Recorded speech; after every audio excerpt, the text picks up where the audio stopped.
Meri Mero Diamondo. On ne valide pas, on est d'accord.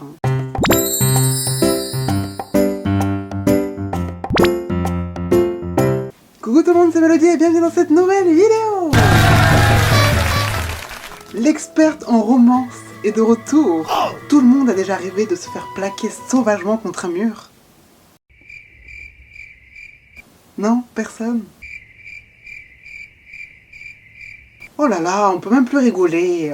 Aujourd'hui, nous allons parler de tous ces petits clichés, ces petites scènes, ces petits procédés utilisés dans tout ce qui est drama, anime, otome, game japonais. Vous savez, ces toutes petites scènes, ces petits détails qui font que notre cœur fasse doki doki. En ce moment, je viens de finir 2 petits chefs-d'œuvre saupoudrés de sucre. Oh là là, oh mon dieu, tout le sucre qu'il y avait dans ces 2 séries. Le premier, c'est un drama qui s'appelle Black Cinderella. Donc c'est une très belle histoire et les petits clins d'œil à l'œuvre de Cendrillon à gauche à droite. Et je trouve que c'est une histoire très intéressante qui a à la fin une très belle morale sur l'acceptation de soi-même. Je vous le recommande, c'est disponible sur le site Viki, donc allez-y. Tous les épisodes sont traduits en anglais, pour ceux qui parlent un peu anglais. Et en français, il me semble qu'il y a les 6 premiers épisodes à vérifier. Le deuxième, c'est un manga shoujo qui s'appelle Honey Lemon Soda, et en fait les dessins sont magnifiques. C'est de Mayu Murata, je sais pas si vous connaissez, c'est celle qui a fait Nagare Boshi Lens et Matashita, qui sont super bien aussi. Mais là j'ai été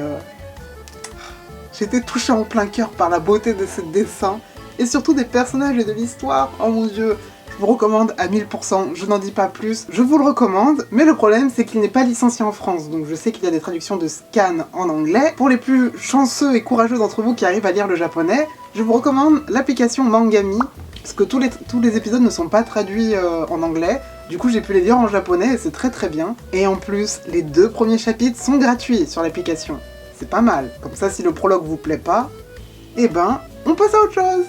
Bref, il est temps de se jeter dans le vif du sujet.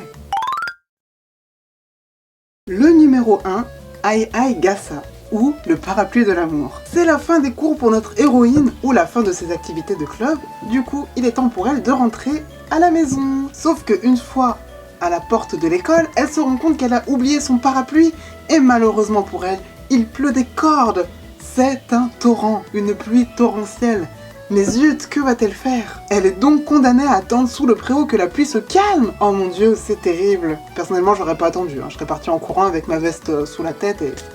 voilà. Et c'est là que Crush-san fait son entrée. Contrairement à elle, lui, il a son parapluie. Et il se peut que Crush-san ait aussi un crush sur l'héroïne. Maintenant, face à lui, il a 2 choix. Soit il est du genre timide, il donne son parapluie à l'héroïne et il se barre et c'est fini. Soit sinon il est un peu plus audacieux et là il partage son parapluie avec sa crush. C'est pas trop mignon? Moi j'adore, je trouve ça super mignon. Je préfère quand même le gars trop cool qui arrive, qui passe son parapluie et qui se barre sous la pluie en mode ouais, c'est pas des gouttes qui vont faire quelque chose. Genre il est invincible et tout. J'adore. Pour ceux que ça intéresse, l'étymologie du mot Ai Ai Gasa, donc Ai Ai, ça veut dire faire quelque chose ensemble. Et à côté on a Gasa, Kasa, du coup c'est le kanji du parapluie. Donc faire quelque chose ensemble sous le parapluie, et ouh, non, on parle pas du tout de ça, ça suffit. D'ailleurs, dans certains animés et dramas de type scolaire, des fois on voit le petit dessin du parapluie avec les 2 noms côte à côte sous le parapluie. C'est pas trop mignon?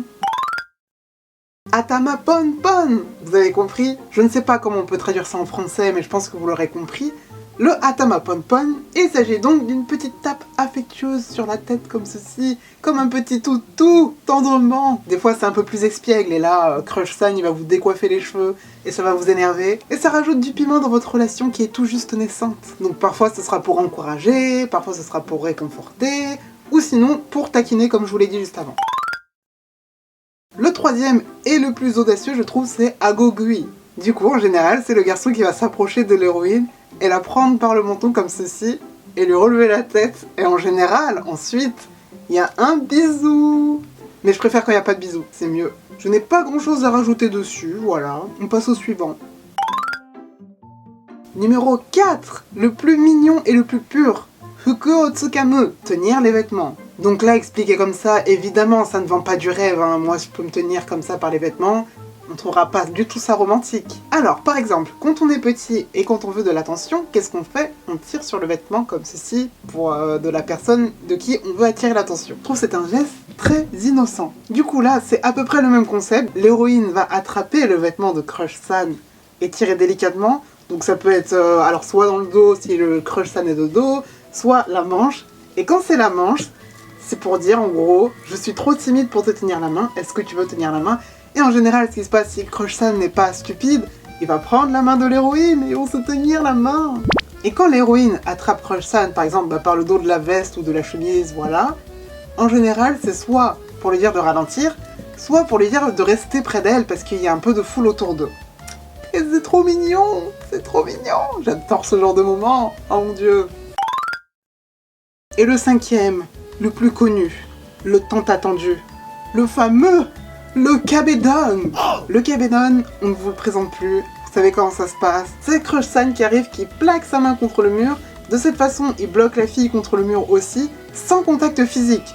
Donc en général, ça arrive quand celui-ci il a un élan de frustration, un élan de colère, ou sinon un élan de passion, on sait pas. C'est une façon d'exprimer sa colère, mais aussi son amour pour la personne en face de lui qui vient de plaquer contre le mur. Personnellement, je trouve pas ça très ouf, mais bon. Alors parfois, il peut y avoir une main, deux mains, ou même les pieds.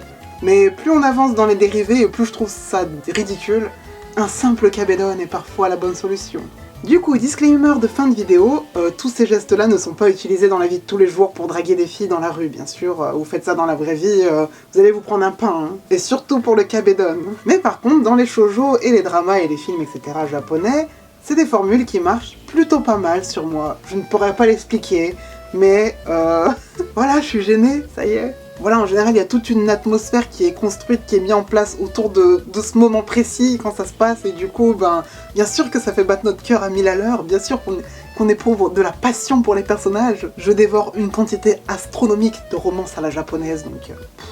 il y a tellement de clichés, et c'est toujours les mêmes schémas, il y a l'héroïne, le beau garçon, le rival du beau garçon qui est aussi un beau garçon, l'ami d'enfance qui débarque, enfin bref, un vrai harem. Et voilà, c'est tout pour cette petite vidéo. N'hésitez pas à mettre en commentaire si vous aussi vous êtes touché par ce genre de petits gestes, si ça vous émeut. Émeut, ému, émeut. Si ça vous émeut, en vrai, ça doit être possible. Un kabedon bien effectué, impossible. Je pense que le premier qui me fait un kabedon, je lui fais une clé de bras, on n'en parle plus. Bref, voilà, en attendant, portez-vous bien et à bientôt, bye bye.